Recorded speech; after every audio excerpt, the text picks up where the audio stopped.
The Chicago wind cut through my coat as if it wasn't there, finding the gaps in my scarf with cruel precision as I trudged up the cracked sidewalk to my apartment building. February had settled into the city with its usual gray malice, turning everything the color of old dishwater. My marketing specialist badge still hung around my neck, a laminated reminder that my 55th hour of work this week had finally ended. I should have been thinking about the presentation I'd nailed or the client email that praised my campaign strategy. Instead, all I could think about was collapsing on my second-hand couch and pretending the world didn't exist for a few precious hours. The security door of the complex clicked shut firmly behind a delivery driver who was just leaving. I reached for my fob, noting the handwritten sign taped to the glass. Security cameras under maintenance. Typical for the West Side. But at least the magnetic lock engaged with a reassuring thud, separating the chaos of the street from my small sanctuary. I stopped complaining about the building's quirks long ago. At 26 and pulling in $55,000 a year in one of America's most expensive cities, I'd learned to pick my battles. I believed the heavy steel door kept me safe. I didn't realize then that a locked door is only a deterrent to honest people, not to someone patient enough to wait for a careless neighbor to hold it open out of politeness. My apartment was on the 3rd floor, number 3C. The hallway always smelled like Mrs. Higgins's cooking from 3A, a mix of garlic and something vaguely floral that I'd never been able to identify. Today, though, something felt different. I slid my key into the deadbolt. It turned smoothly, the way it always did. No scratches around the lock, no signs of forced entry. The door swung open on hinges that needed oil, and I stepped inside. That's when I felt it. You know that feeling when you walk into a room and somehow know someone else has been there? It's not logical. It's not something you can point to and say, aha, evidence. It's deeper than that primal. A shift in the air, a disturbance in the energy of your private space. My $800 TV still sat on its cheap IKEA stand, the screen reflecting the fading afternoon light. My laptop remained on the kitchen counter where I'd left it that morning. Nothing was missing. Nothing was obviously wrong. But everything was wrong. I set my purse down slowly, my hand instinctively reaching for my phone. The photos on the shelf, the one of Hannah and me at her graduation, the one of Maya and me at that karaoke bar, they were angled differently, just slightly, as if someone had picked them up to look at them, then set them back down without paying attention to exactly how they'd been positioned. I moved toward the kitchen. The smell hit me then. Tomato sauce. Rich, seasoned, definitely homemade. But I hadn't cooked anything with tomato sauce in weeks. My fridge contained half a rotting bell pepper, some questionable milk, and a drawer full of takeout condiment packets. That was the reality of working 50-hour weeks on a survival wage. My heart started hammering against my ribs. The rational part of my brain screamed at me to call 911. Someone had been in my apartment. Someone had been in my space, touching my things, cooking in my kitchen. But then the other voice kicked in, the one I'd been training since childhood. The voice that said, don't make a scene, don't overreact, don't create drama where there might be a reasonable explanation. Maybe I was being paranoid. Maybe the photos had always been at that angle and I just hadn't noticed. Maybe the smell was drifting from a neighbor's apartment through the heating vents. Maybe I was losing my mind after another brutal week of deadline after deadline, of making $55,000 stretch across rent, utilities, student loans, and the basic human need to occasionally eat something that didn't come from a microwave. My phone buzzed in my hand, making me jump. A text message. From Mom. I stopped by to leave some food and see if my daughter is okay. Your fridge was too empty. The words on the screen blurred as my vision tunneled. My breath came shallow and fast. She was here. My mother had been in my apartment, walking through my rooms, opening my refrigerator, judging the contents of my life. Another text followed immediately. Used my spare key. Hope you don't mind. Love you. Hope I don't mind. The memory crashed over me like a wave, pulling me under. 2 years ago, moving day. I'd been so excited, so proud. My first apartment, my first real taste of independence after 4 years of college and 2 years of living at home while I saved up for a security deposit. Patricia Shepard, my mother, had helped me carry boxes up those 3 flights of stairs. She'd admired the space, even though it was tiny and the bathroom tiles were cracked and the bedroom window looked out onto a brick wall. She'd hugged me tight and told me how proud she was. And then, as she was leaving, she'd paused at the door. Honey, would you mind if I kept a spare key? You know, just for emergencies. What if you lock yourself out? Or what if there's a fire and you're not home and the firefighters need to get in? Or what if you get sick and I need to bring you soup? Her voice had been so reasonable, so maternal, so full of concern. I'd hesitated. Something in my gut had twisted, a warning I didn't understand. But how do you say no to your mother?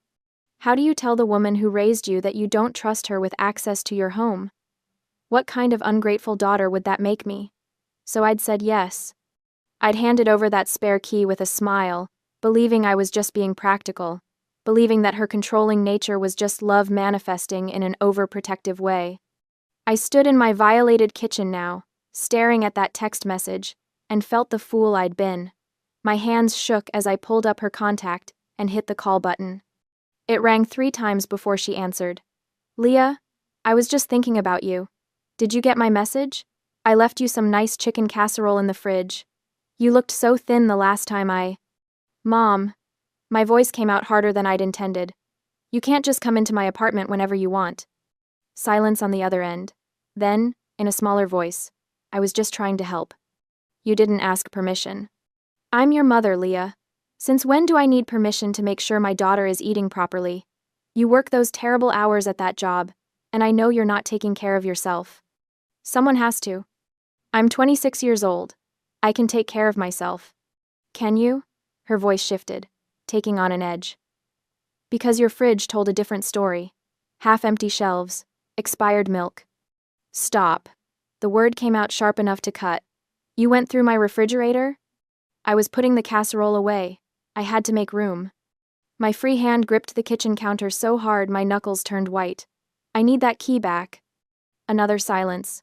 Longer this time. When she spoke again, her voice was thick with tears. You're going to take away my key?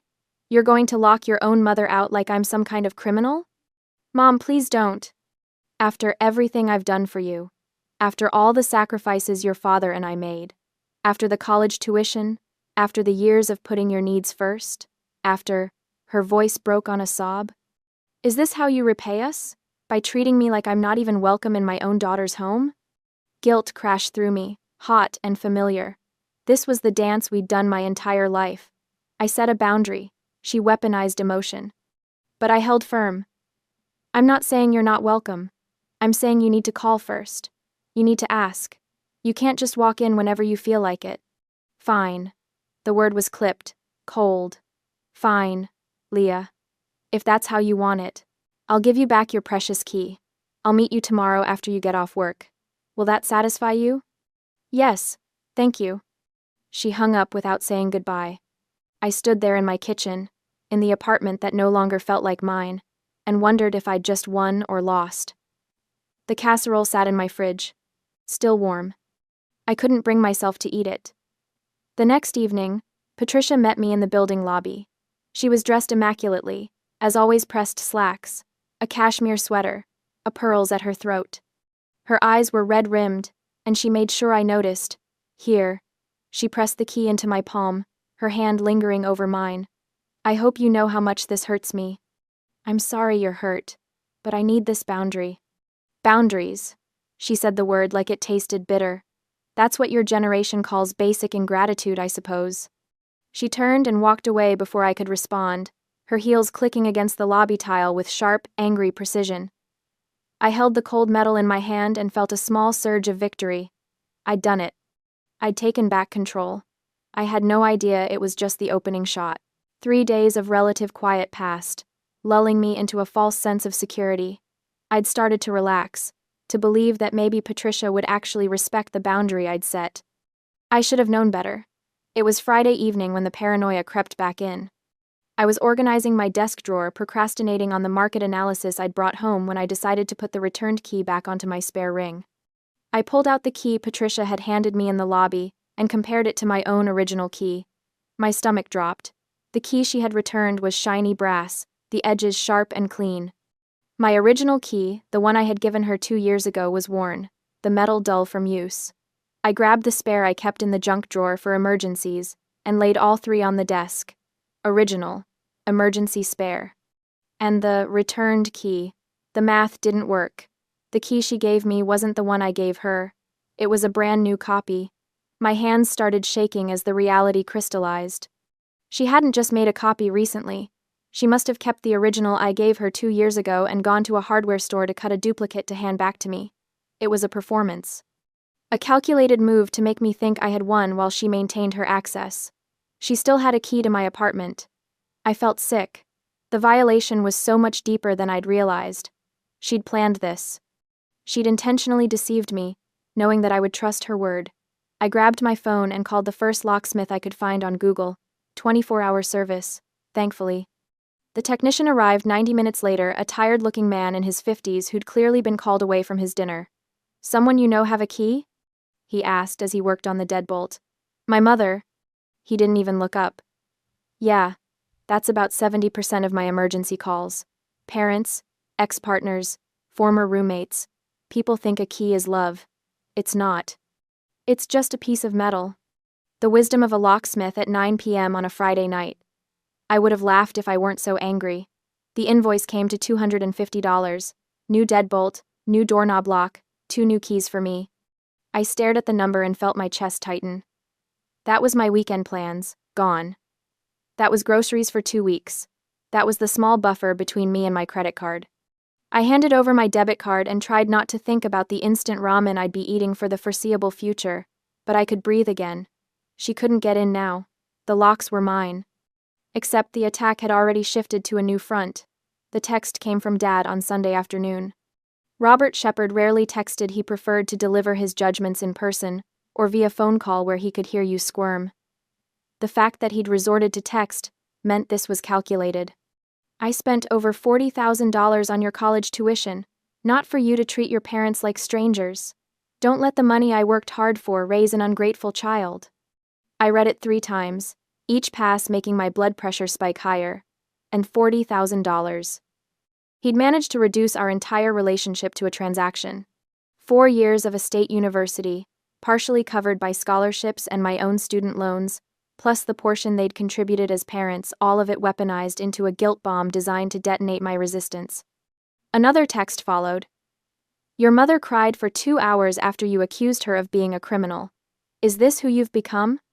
I typed and deleted 5 different responses. Everything I wanted to say about boundaries, about respect, about the fact that changing my locks wasn't an accusation, but a necessity, would just be twisted. Used as evidence of my ingratitude, my coldness, my transformation into someone they didn't recognize. So I said nothing. I let the messages sit there, unanswered. But the silence didn't protect me. Patricia started calling. 3 times a day at first. Then more. She'd leave voicemails that started sweet, "Just checking in on my baby girl," and ended with barbs, "I guess you're too busy for family now." Robert sent emails to my work account. Professional sounding at first glance, but anyone who read between the lines would see the manipulation. "Hope you're doing well. Mom mentioned you've been stressed. We're always here if you need to talk about what's really going on." What's really going on? As if my need for privacy was a symptom of some deeper problem they needed to diagnose and fix. The calls came during my lunch break, during meetings, during the precious quiet morning hours before work when I tried to center myself for the day ahead. My phone became a weapon pointed at my peace of mind. I started letting everything go to voicemail. I stopped reading the texts immediately, but even that didn't stop the constant buzzing, the notifications stacking up like bills I couldn't afford to pay. Hannah noticed first. We were having coffee on a Wednesday afternoon, a rare break in both our schedules, when she grabbed my phone off the table. "Leah, you have 47 unread messages. 47. "I know. Are they all from?"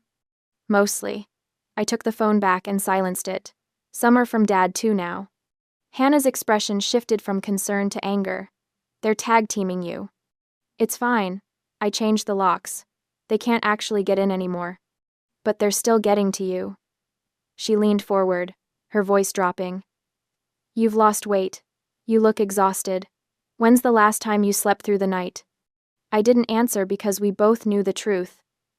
The physical lock on my door had stopped the intrusion into my space, but it had done nothing to stop the psychological siege. If anything, it had escalated. Patricia had moved beyond voicemails. She'd started showing up at my building, not coming upstairs but lingering in the lobby. The first time I saw her there, my heart nearly stopped. She was sitting on the old couch near the mailboxes, looking small and sad and perfectly positioned to intercept me. "I was in the neighborhood," she'd said, as if the West Side was anywhere near her pristine suburban home 40 minutes away. "I thought maybe we could talk. Really talk, without all this anger between us." I'd kept walking, my heart pounding, my hands shaking. "I have plans, Mom." "Plans?" She'd said it like I'd announced I was joining a cult. "You always have plans now. Plans that don't include your family." I didn't stop. I couldn't. If I stopped, if I engaged, she'd pull me back under. That was a week ago. She'd been back twice since then, always just in the neighborhood, always with that wounded expression that made me feel like a monster for wanting space. The harassment via phone continued. The moral pressure mounted. My inbox became a minefield of subject lines like, "We need to talk about your behavior," and "worried about you," and the particularly devastating, "Where did we go wrong?" I realized, sitting alone in my apartment on a Sunday night with my phone buzzing for the 15th time that day, that I'd been fighting the wrong battle. A physical lock only blocks a door. It doesn't stop the manipulation, the guilt, the constant erosion of your boundaries through sheer persistent pressure. They were teaching me a lesson. You can change the locks, but you can't change the fact that we own you. We paid for your education. We raised you. We have rights to you that no deadbolt can revoke. I looked around my apartment, my safe space that no longer felt safe, and knew something had to give. I couldn't live like this, not for another week, another month, another year of my life. The cost of the new locks had been $250, but the cost of my peace of mind, my sanity, my ability to function as an independent adult, that price was climbing higher every single day. My phone buzzed again. Another text from Patricia. "I made your favorite meatloaf tonight. Remember how you used to help me make it when you were little? I miss those days. I miss my daughter." I stared at those words, "I miss my daughter," and felt something harden inside me. She didn't miss me. She missed the version of me that never said no, never questioned, never demanded to be treated like an adult with rights to privacy and boundaries.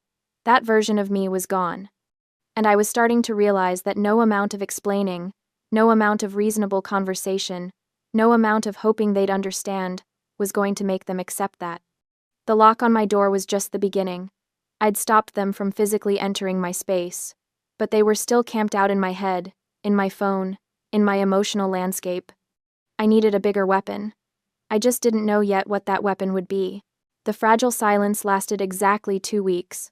That's how long it took for my mother to test me again. I should have known the peace wouldn't last. And what I didn't anticipate was that Patricia Shepard doesn't accept shields. She dismantles them. It was a Tuesday afternoon when my phone rang with an unfamiliar number. I was at my desk, halfway through a presentation deck for a client meeting, when I saw the 312 area code flash across my screen. "This is Leah." I answered, professional and clipped. "Miss Shepard, this is Mark Ellison, building manager at Westside Towers." His voice was cold, stripped of any warmth or courtesy. My stomach dropped. "We've had an incident in the lobby involving a woman claiming to be your mother." The world tilted sideways. "What kind of incident?" I managed, though I already knew. Deep down, I'd always known it would come to this. "The police are here, Miss Shepard. I think you need to know what happened." 20 minutes earlier, according to Mark's account, my mother had walked into the building lobby with her usual confidence, the kind that comes from never being told no. She'd marched straight to the elevator bank, pulled out her old key, and inserted it into the call button panel. Nothing. She'd tried again. And again. The key that had granted her unauthorized access for months was now just a useless piece of metal. That's when she'd pivoted to the reception desk. "I need you to let me into my daughter's apartment," she'd announced to Marcus, the security guard who'd been on duty. Not asked. Announced. Marcus, to his credit, had followed protocol. "Ma'am, I'll need to see your ID and confirm you're on the approved visitor list." "I don't need to be on a list. I'm her mother." The way Mark described it, her voice had already started rising, that sharp edge I knew so well creeping in. "She's sick. She needs me." "I'm sorry, ma'am, but your name isn't on the lease. and Miss Shepherd specifically requested that we not grant you access without her direct approval. And that's when Patricia Shepherd changed tactics. She didn't get violent, Leah. That would have been easier to handle. Mark's voice was tight over the phone. She stood right in the center of the lobby, tears streaming down her face, and started grabbing the sleeves of residents trying to pass by. She told them, "You were being held against your will." She told them you were suffering from a breakdown and we were stopping a mother from saving her child. I squeezed my eyes shut, a wave of nausea rolling over me. It was so perfectly calculated. When Marcus asked her to step back, Mark continued. She sat down.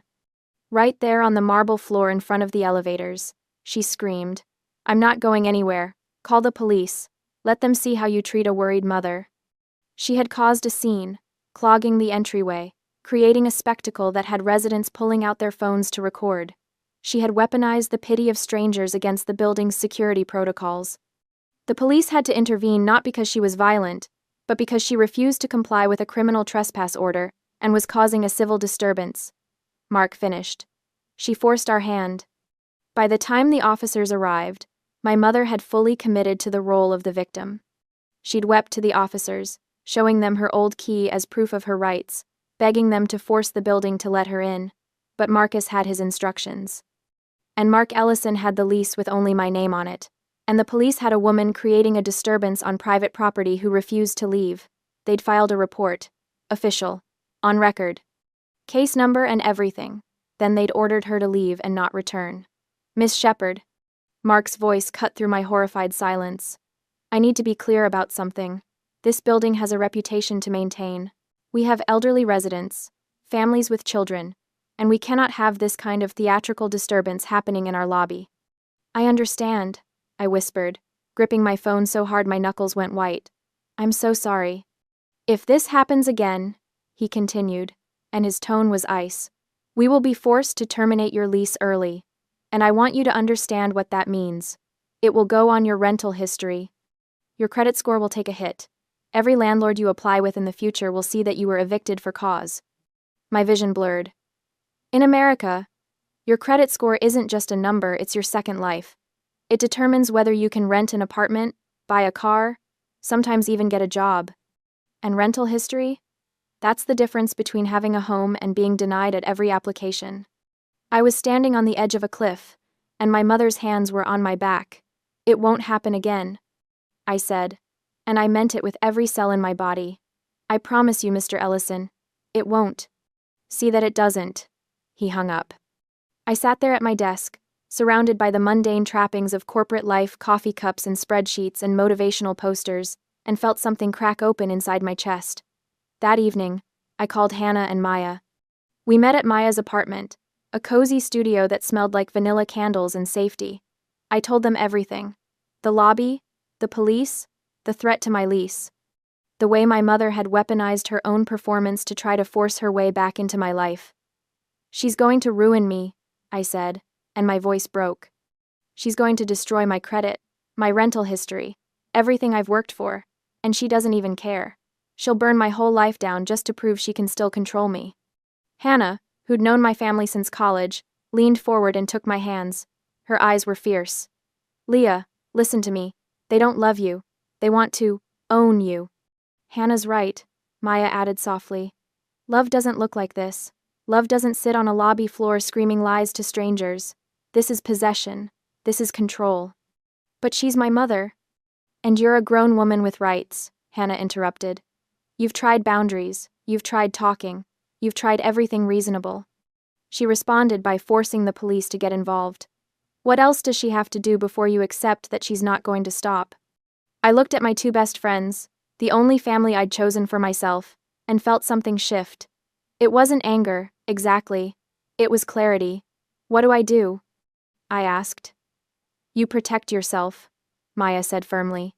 "You get a lawyer. You file a restraining order. You make it legal, official, and documented. You make it so that if she tries this again, there are consequences that actually matter." Hannah nodded. "You've been fighting with one hand tied behind your back because you still thought appealing to her better nature would work, but she doesn't have one. Not when it comes to you." They were right. I'd been clinging to the fantasy that somewhere inside Patricia Shepard was a mother who would wake up and see what she was doing to me, but that mother, if she'd ever existed, was gone. I pulled out my phone and looked at the text thread from my father. The one where he'd demanded repayment for my tuition. The one where he'd called me selfish and ungrateful. Then I opened my photos and pulled up the screenshot I'd taken of Mark Ellison's number. "I need a copy of that police report," I said aloud. Maya raised her eyebrows. "Why?" "Why?" "Because I'm not asking nicely anymore," I replied. "I'm going to court. Radio silence is a weapon, and I wielded it like a blade. For 48 hours after the lobby incident, my phone became a battlefield I refused to enter. My mother's texts poured in, dozens of them, each one a carefully crafted missile designed to hit a different emotional target. "I can't believe you called the police on your own mother. We raised you better than this. Everyone is asking what we did wrong. Do you know how humiliating this is? Your father's blood pressure is through the roof. If something happens to him, it's on you." My father's texts were worse because they came wrapped in the language of finance and obligation. "We are willing to forgive the $40,000 if you apologize and give us back the key. This is your last chance to make this right before we take legal action. You're throwing away your family over a door lock. Think about what you're doing." I didn't respond. Not once. Each text went unanswered, each voicemail unplayed. I didn't block them, not yet, because every message was evidence. Every threat, every guilt trip, every manipulation was another brick in the case I was building. They thought my silence was fear. They thought I was cowering, preparing to surrender. They had no idea I was preparing for war. On Thursday morning, I walked into my bank and withdrew $300 from my emergency fund. The teller counted out the bills with mechanical efficiency, oblivious to the fact that she was handing me ammunition. $300. In the grand scheme of things, it wasn't much. But it was enough to file court paperwork, enough to make my boundaries legally enforceable, enough to finally make them stop. From the bank, I drove to the Westside Towers office. Mark Ellison looked up from his computer with barely concealed wariness when I knocked. "Miss Shepard." "Mr. Ellison, I need a copy of the police report from my mother's incident." I kept my voice steady. "Professional. For legal purposes." He studied me for a long moment, then nodded slowly. "I can get you that. Give me 10 minutes." When he returned, he handed me 3 stapled pages, the official Chicago Police Department incident report, complete with case number, officer names, and witness statements. Marcus's account of my mother's behavior was damning in its clinical precision.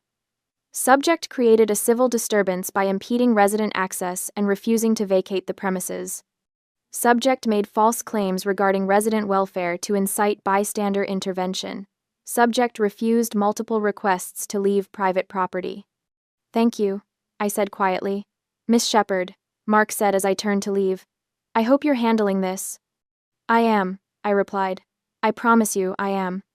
Later that day, the Cook County District Court building was imposing in the way government architecture always is, all concrete and authority, designed to make you feel small. I clutched my folder of evidence and walked through the metal detectors with my head high. The clerk's office was on the 3rd floor. Behind the desk sat a woman in her 50s, with sharp eyes and efficient hands. Her nameplate read, Dana Whitmore. "I need to file for a restraining order," I said. Dana didn't even blink. She'd probably heard that sentence 1,000 times. "Temporary or permanent?" "Temporary. For now." She slid a form across the desk. "Fill this out. Be specific about dates, times, and incidents. If you have documentation, that helps." I sat in one of the plastic chairs bolted to the floor and began writing.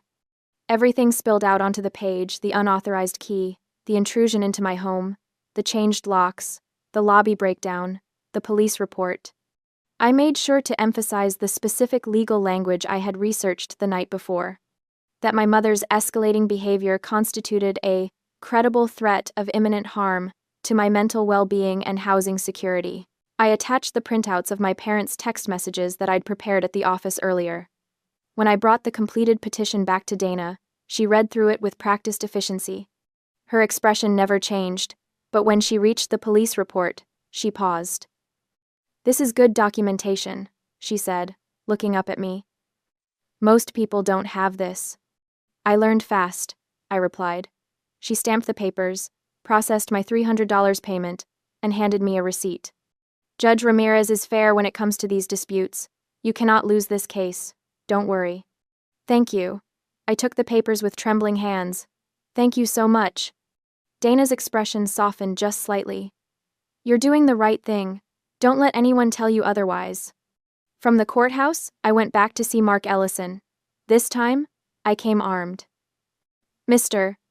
Ellison, I filed for a restraining order today.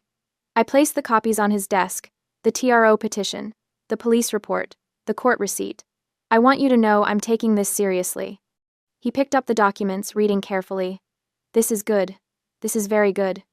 There's something else, I continued, my heart pounding. I need to break my lease early. His expression clouded. Miss Shepard, you're aware there's a penalty. Section 14.3 of the Illinois Safe Homes Act, I interrupted. Tenants who are victims of stalking or harassment with documented police reports are allowed to terminate their lease without penalty if they face a credible threat of imminent harm on the premises. I have the police report. I have the restraining order petition. I qualify. Mark stared at me for a long moment, then down at the paperwork. I watched him piece it together, the liability risk of keeping me here, the continued threat of my mother showing up and causing more theatrical scenes, the legal protection I was invoking. Finally, he nodded. When do you want to be out? End of next week, if possible. I'll waive the penalty, he said, but you need to be out by the 31st. And Miss Shepard? You're making the smart choice. No. I walked out of that office with my head spinning. The lease break penalty would have been over $2,000 money I didn't have, money that would have trapped me in place. Instead, I just saved every penny. Money I could now use for a deposit on a new apartment. Money I could use to disappear. My phone buzzed. Another text from my mother. We're coming over next Saturday to talk about this face-to-face. We'll bring lunch. Your favorite? Meatloaf. I looked at the message and felt nothing but cold determination. Come next Saturday. I won't be here. And by the time they realized what I'd done, it would be too late. 5 days later, I learned that the price of freedom is often comfort. I signed the lease on Tuesday afternoon next week. The new studio in the Riverside Towers was safer, undeniably doorman, key fobs, cameras everywhere, but it was suffocatingly small. It was the only unit I could afford that offered the level of security I needed. My budget was shattered. The $300 for the court filing, the deposit, the first month's rent, it had drained me dry. I stood in my old apartment on Friday night, staring at my beloved sectional couch. It was the first nice thing I'd ever bought for myself. It wouldn't fit in the new elevator. Even if it did, it wouldn't fit in the new apartment. We have to leave it, I told Hannah, my voice hollow. We can try to pivot it. We can't, and I can't afford a bigger truck or a storage unit. So we dragged it down to the curb. I watched a scavenger pick it up 20 minutes later. That night, in my new, secure fortress of an apartment, I slept on a mattress thrown directly onto the bare floor. I ate instant ramen because I had exactly $30 left in my checking account to last me until payday. My back ached, my stomach growled, and the room was so small I could touch opposite walls if I stretched. But for the first time in 26 years, I slept without dreaming of someone breaking in. I slid the keys to the old place into the after-hours drop box at the management office at 2 a.m. Mark Ellison would find them the next morning, along with my forwarding address form which listed Hannah's place as my mailing address, not my actual new location. Another layer of protection. Another wall between me and them. Done? Hannah asked as I climbed back into the van. Done, I confirmed. Maya started the engine. Then let's get you home. Patricia and Robert drove to my old apartment on Saturday afternoon. I know this because Hannah, who'd been watching my old building from a coffee shop across the street, yes, we'd gone full surveillance mode, texted me at 3:47 p.m. They're here. Your mom's wearing a cream cardigan and carrying a casserole dish. Your dad looks annoyed. I imagined the scene. Patricia, armed with comfort food and crocodile tears, planning her intervention. Robert, probably rehearsing his speech about responsibility and debt and how I was being dramatic. Both of them convinced that I was cowering inside, too weak to maintain my boundaries, ready to crumble the moment they applied enough pressure. They'd knock on the door. No answer. They'd knock again. Harder. Still nothing. Patricia would press her ear to the door, listening for movement. Silence. Eventually, they'd find Mark Ellison. He'd check his records, his expression neutral and professional. Miss Shepherd terminated her lease. She moved out earlier this week. No, I don't have a forwarding address beyond her friend's P.O. box. No, I can't give you that information. Privacy policy. Hannah sent another text at 4:23 p.m. They just left. Your mom looked furious. Your dad was yelling at her in the parking lot. I stared at my phone, waiting. It rang at 4:31 p.m. Mother's cell flashed on the screen. I'd blocked their numbers days ago. But I'd known they'd find a way around it, eventually borrowed phones, new numbers, whatever it took. So I'd set up a separate Google Voice number and given it to exactly 3 people: Mark Ellison, my HR department, and the court. That number forwarded to my real phone, but with a special ringtone. This call was coming through that line. Which meant they'd either charmed my old building manager into giving it up or found it on some forgotten form. I answered on the 4th ring. Hello? Where are you? Patricia's voice was ice wrapped in fury. What have you done? I've moved, I said calmly, sitting cross-legged on my mattress on the floor. As is my legal right, as an adult, with my own lease. You can't just disappear. I can, actually, and I have. Robert's voice cut in speakerphone then. Leah, this is ridiculous. We drove all the way over there to talk to you, and you're gone? What kind of daughter? The kind who files police reports, I interrupted. The kind who documents harassment. The kind who takes legal action when her parents refuse to respect basic boundaries. Silence. Then, legal action? I took a breath, savoring the moment. The petition for a restraining order was accepted by the court based on the police report from last week. The judge reviewed the evidence, the break-in, the trespassing, the harassment, all of it. The papers will be served. You're bluffing, but Patricia's voice shook. Am I? I guess you'll find out when the process server shows up. I hung up. My hands were steady. My breathing was calm. I felt powerful in a way I'd never experienced before. Not the cruel power of dominance, but the quiet power of self-protection. The power of boundaries enforced not by hope or guilt, but by law. Evan Brooks was waiting in their driveway when they got home that day. Hannah had given me his name. Her cousin worked at a legal firm that used him regularly. He's the best, she'd promised. Professional, persistent, and he doesn't take nonsense from anyone. I'd paid him $200 from my already strained emergency fund, worth every penny.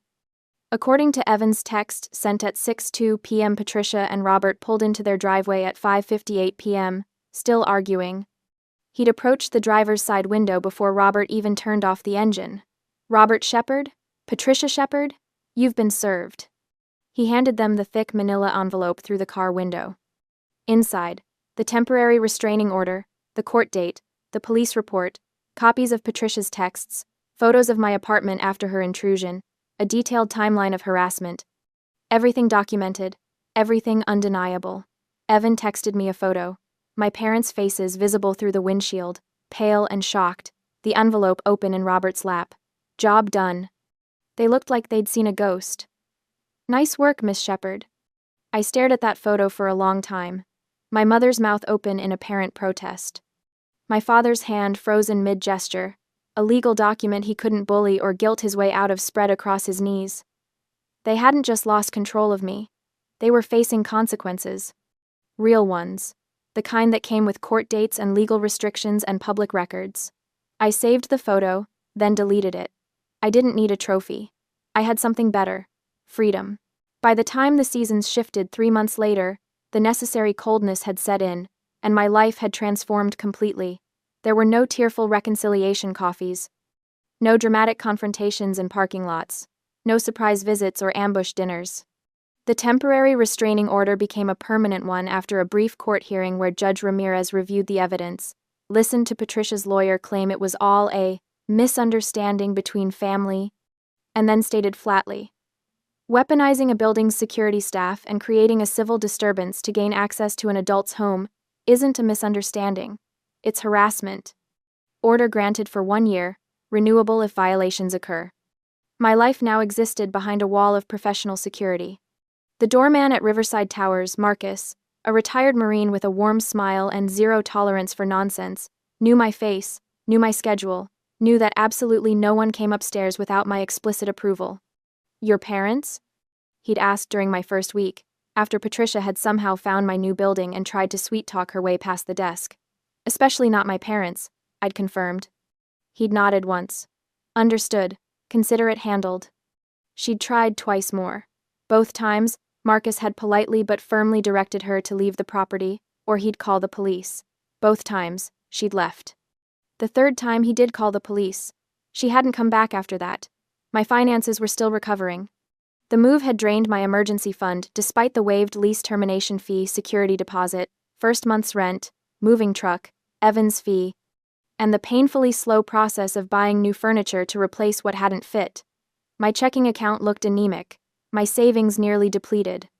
I was still eating cheap meals, but they tasted better in a home that was truly mine. But I felt wealthy in ways that had nothing to do with bank balances. I felt wealthy when I came home to an apartment that hadn't been invaded. Wealthy when my phone rang and I didn't experience a spike of anxiety. Wealthy when I made plans without calculating whether they'd be interrupted by a surprise visit. Hannah and Maya had become my chosen family, the sisters I'd picked rather than inherited. We had dinner every Wednesday, a standing tradition, sacred and unbreakable. They'd been there for every moment of my escape, every small victory, every setback. "You seem different," Maya observed one evening, gesturing at me with her wine glass. "Lighter, somehow." "I am lighter," I agreed. "I'm not carrying their expectations anymore." Hannah raised her glass. "To boundaries. May they be high, strong, and equipped with security cameras." We drank to that. Work had become easier too. My boss had noticed the change in my demeanor during my annual review. "Your performance has improved significantly over the last quarter," she'd said, reviewing my metrics. "More focused, more confident in your presentations. Whatever you're doing, keep doing it." I'd smiled. Just some personal changes. Better work-life balance. What I didn't say: it's amazing how much energy you have for your actual life when you're not constantly defending yourself from invasion. My marketing campaigns had gotten sharper, more creative. I'd pitched 3 new ideas in the last month alone, 2 had been approved for implementation. My salary was still $55,000, but I'd been told a raise was likely during the next review cycle. I was building something, not just recovering from something, but actively building a life that was mine, shaped by my choices, protected by boundaries I'd fought for. One evening in late May, I sat on my small balcony, barely large enough for a chair and a potted plant, but mine, watching the Chicago skyline turn gold in the sunset. My phone was on the table beside me, silent. I'd gotten used to the silence. It had been terrifying at first. The absence of constant contact, constant demands, constant crisis. Now it felt like peace. The phone buzzed. I glanced at the screen. Unknown number. I almost didn't open it. But something, curiosity, maybe, or just the confidence that came from knowing I was safe, made me tap the notification. The message appeared. "Mom cooked the meatloaf you like. Dad says he'll forgive the money issue if you come home for dinner. We miss you." I stared at the words, analyzing them like a marketing strategy, which in a way they were. Marketing designed to sell me on the idea that I was still the daughter they could control. The meatloaf. Emotional manipulation. The comfort food of my childhood, weaponized to trigger nostalgia and longing. Dad's forgiveness. Financial pressure. The imaginary $40,000 debt dangled like a carrot, the implicit threat that I still owed them, still needed their approval. "We miss you." The guilt trip. Not "we love you" or "we were wrong," just the simple implication that my absence was causing them pain, and therefore I was responsible for fixing it. I'd read enough psychology articles over the last 3 months to recognize the pattern. This was hoovering, the attempt to suck me back into the cycle by any means necessary. When aggression failed, they pivoted to nostalgia. When commands didn't work, they tried bargaining. Classic narcissistic playbook. I felt something looking at that message. Not guilt that surprised me. Not longing or sadness or regret. I felt pity. And beneath the pity, a vast, cool indifference. Pity for 2 people so unable to accept reality that they were still trying the same tactics, still convinced that the right combination of emotional buttons would make me fold. Pity for the desperation behind a burner phone and a dinner invitation wrapped in manipulation and indifference, because their actions no longer held the power to hurt me. They couldn't see me as a person, only as a role they needed filled. Dutiful daughter, permanent child, emotional support system. I would never be that again. I tapped the number at the top of the screen. The options menu appeared. My thumb hovered over block caller for just a moment, not from hesitation but from acknowledgement. This was it. The final door closing. The last thread cut. I pressed it. The screen confirmed. Caller blocked. I set the phone down and looked back at the skyline. The city glittered in the growing darkness. 1,000 lights in 1,000 windows, each one representing someone living their own life, fighting their own battles, building their own peace. In the absolute silence of my balcony, with the city humming below and the stars beginning to appear above, I smiled. I was safe, and I was free.